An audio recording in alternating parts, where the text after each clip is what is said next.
नमस्कार, welcome to my new blog आणि good morning public. तुम्हाला तर माहितच असेल मी गावाकडे आलो होतो. मग काय सकाळी सकाळी आलो होतो दिन्याच्या घराकडे. दिन्यानं आम्हाला दिलं होतं चिप्स खायला. लोक सकाळी सकाळी चहा पाणी करतात आणि आम्हाला दिन्यानंतर चिप्स दिलं होतं खायला सकाळी सकाळी. ते पण जाऊ द्या म्हणलो, खाल्लो आणि नीट गेलो दादाकडे. दादानंतर मला फोटो काढायला लावलं होतं. काय एकदाच काढलो दादाचे फोटो वगैरे आणि नीट गेलो मंदिराकडे. मंदिराकडे गेल्यावर असं काहीतरी येडे चाळे करत होतो. पब्लिक आता आलो होतो मंदिराकडे. मंदिराकडे आल्यावर असं काहीतरी बघायला भेटलं. इथं तर नुसतं फुलांची होळी चालू होती. तर तुम्ही पण सांगा आमच्या गावातला सप्ताह कसं राहता, एकदा कमेंट करून नक्की. आता बघा तुम्ही आमच्या गावातला सप्ताह.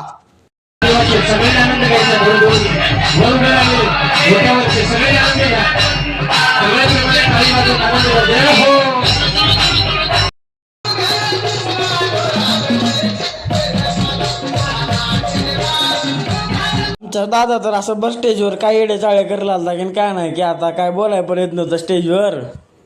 अभी मैं गाली नहीं दे सकता. नहीं, गाली नहीं देना. अब फैमिली देखती है. पब्लिक आता आरतीला चालू झाली होती आणि शिवगतीची आजच्या दिवसाची इथं समाप्त झाली होती. तर आमच्या गावात असं गणपती, महादेव आणि पार्वती असं बनवले होते. तर पब्लिक आमच्या गावातला सप्ताह तुम्हाला पाहून कसं वाटलं एकदा कमेंट करून नक्की सांगा. आज चहा बनवायचे आचार्य होते रामभाऊच्या हातचा एकदा चहा पेलो आणि आलो मंदिरात. मंदिरात आल्यावर असं काहीतरी बघायला भेटलं येडे चाळे तर करत होते असे पोरं. तर पब्लिक आजच्यासाठी एवढंच. व्लॉग आवडल्यावर नक्की लाईक, कमेंट आणि शेअर करून नक्की जावा. Bye bye.